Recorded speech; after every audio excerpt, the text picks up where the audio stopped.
मरचू जंगल से लकड़ियां काटकर बाजार में बेचने गया, लेकिन उसे लकड़ियों के अच्छे दाम नहीं मिले। इस पर मरचू ने कहा, अरे भैया, इतने कम पैसे, इन पैसों में तो 2 वक्त का खाना भी नहीं मिलेगा। आप मुझे बहुत ही कम पैसे देते हैं। मैं इतनी मेहनत से लकड़ियां काट कर आता हूँ, लेकिन उनके पैसे मुझे बहुत कम मिलते हैं। भैया, तुम्हारी लकड़ियां होती ही इतनी कमजोर हैं कि मैं इससे ज्यादा पैसे नहीं दे सकता। तुम्हारी लकड़ियों के बस इतने ही पैसे बनते हैं। अरे भैया, कुछ ज्यादा कर दो ना।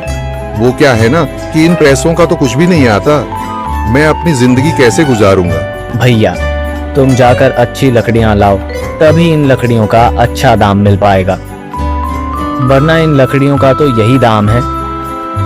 ये सुनकर मरचू बहुत ज्यादा परेशान हो गया और पैसे लेकर किराने की दुकान से सामान खरीदकर घर आ गया। घर पहुंचते ही मरचू की पत्नी सीता ने कहा, जी, सामान ले आए आप? हाँ जी, सामान ले आया हूँ। सीता के चेहरे पर खुशी छा जाती है, लेकिन जब उसने सामान देखा, जी, इसमें तो बहुत थोड़ा सामान है। हाँ सीता, मुझे पता है कि यह सामान बहुत थोड़ा है, लेकिन मैं क्या करूं? मेरे पास जितने पैसे थे, मैं उतने का ही सामान लेकर आ गया हूँ। इस तरह हमारा गुजारा कैसे हो पाएगा जी? आपको तो पता ही है कि हम कितनी मुश्किलों से गुजारा करते हैं। हाँ हाँ, मुझे पता है, लेकिन मैं कर भी क्या सकता हूँ? मेरे पास इतने पैसे ही नहीं कि हम एक अच्छी जिंदगी गुजार सकें। इतनी मेहनत कर रहा हूँ, लेकिन फिर भी मेहनत का फल नहीं मिल रहा।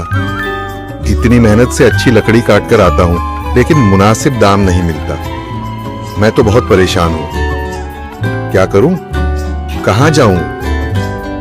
अरे जी, आप परेशान न हो, आप कोई और काम देख लें। मैंने कई बार काम तलाशने की कोशिश की, पर किसी ने भी मुझे काम नहीं दिया। ये सुनकर सीता भी काफी ज्यादा परेशान हो गई। मरचू से सीता की परेशानी नहीं देखी गई। उसने अपनी पत्नी सीता से कहा, मैं फिर से जंगल की ओर जा रहा हूँ। अरे जी, अभी मत जाइए ना, वैसे भी शाम हो रही है। आप कल चले जाइएगा, अभी मत जाइए। ठीक है, अगर तुम रोक रही हो तो मैं नहीं जाता। मैं कल चला जाऊंगा। इसके बाद मरचू गांव में घूमने के लिए चला गया। तभी उसे एक आदमी मिला और उसने कहा, कहाँ जा रहे हो भैया? और सुनाओ, क्या हाल चाल है? जिंदगी कैसे गुजर रही है? अरे भैया, तुम्हें तो पता है कि लकड़ियां काटकर कैसे गुजारा होता है। हाँ भैया, तुम सही कह रहे हो। और आसपास के जंगलों में अच्छी लकड़ियां भी नहीं है। इसके लिए तो जंगल के अंदर जाना पड़ेगा। पर जंगल के अंदर तो काफी सारे जंगली जानवर होंगे। मुझे बहुत डर लगता है भैया, मैं जंगल में कैसे जाऊंगा? हाँ भैया, जंगली जानवर तो होंगे, लेकिन अच्छी लकड़ियां तो वहीं से ही मिलेंगी। ये सुनकर मरचू बहुत ज्यादा परेशान हो गया, लेकिन वह आदमी बिल्कुल ठीक कह रहा था। जंगल के किनारे की सारी लकड़ियां कट चुकी थी। अब सिर्फ जंगल के अंदर ही अच्छी लकड़ियां बची थी। अगली सुबह मरचू लकड़ियां काटने जंगल की ओर चल पड़ा। जंगल में आने के बाद मरचू ने कहा, अरे, यहाँ पर तो लकड़ियां ही नहीं हैं।